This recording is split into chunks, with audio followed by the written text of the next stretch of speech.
La batalla contra el narco. Deny the progress that has been made toward achieving the Millennium Development Goals.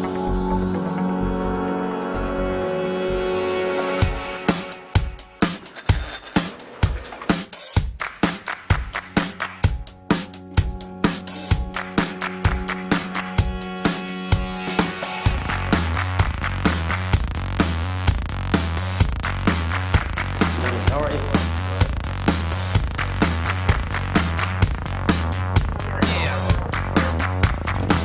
We're interrupting transmission. We will open this General Assembly, starting with the general debate by the world leaders. Board, please stand by. To the show.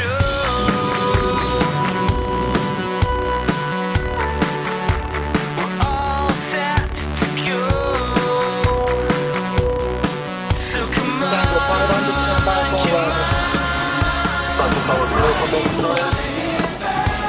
I'm waiting, sir. We're ready to go. We're ready. Definitely.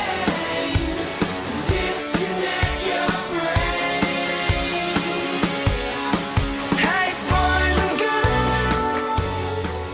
This is the Super Bowl of diplomacy. This is the World Cup of diplomacy. You meet all the leaders of the people. You discuss all the issues here. It's happening fast and furious, and no one wants to get left out.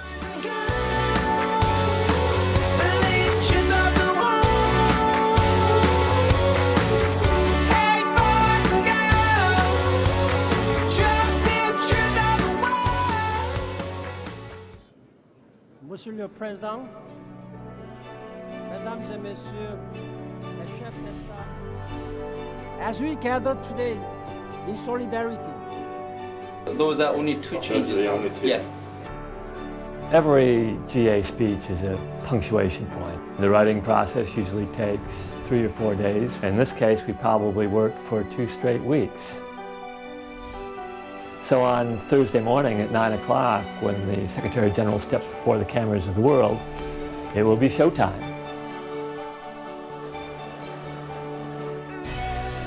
today we are being tested. In all we do, let us send a clear message. There can be no peace without justice. Cette planète nous devrons sans doute I refuse to accept that view. pionera y visionaria. Feminicide.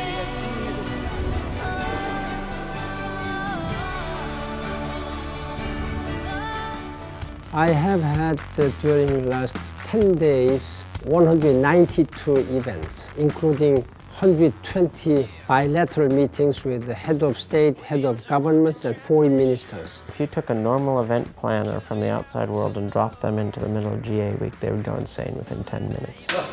Just in time. It's controlled chaos.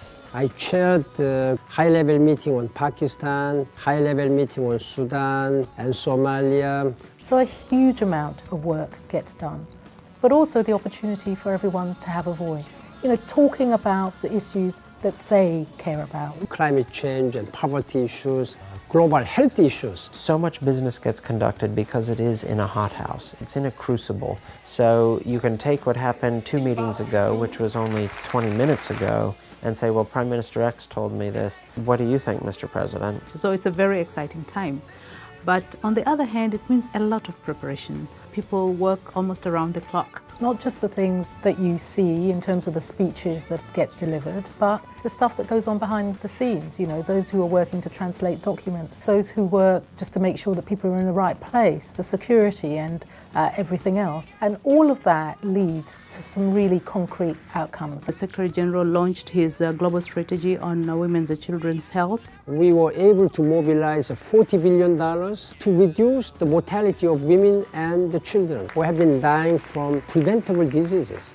It's amazing to watch. One day he may give like 10 speeches and meeting with maybe 25, 30 different leaders, all different topics, different priorities. I wake up at 4 a.m. That gives me the best time to prepare without any disruptions. Once I'm in the office, I do not have almost no private time. It's like I'm sitting on a conveyor belt. You've got limited time. So we're delighted to have you. I have very limited time with my family members, unfortunately. I'm here with my youngest granddaughter. I am immensely grateful to my wife, my children, who have been very patient, understanding my situation. He has 192 constituencies that he needs to look after, 192 nations with interests that he must fairly reflect. When I was a young child like you, there was no classrooms for me. I used to study outside on dirt.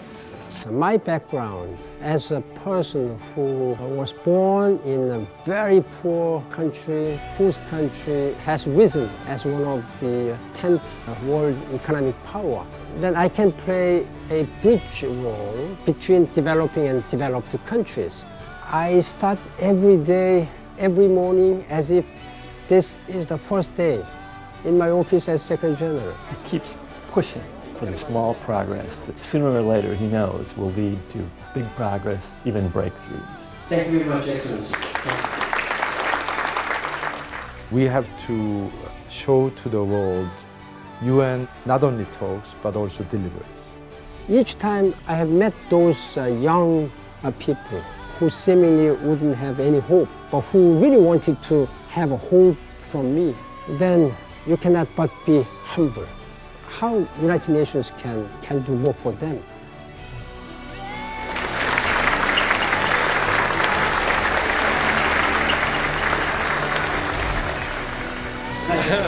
Okay, thank you. Good night. Nice to meet you.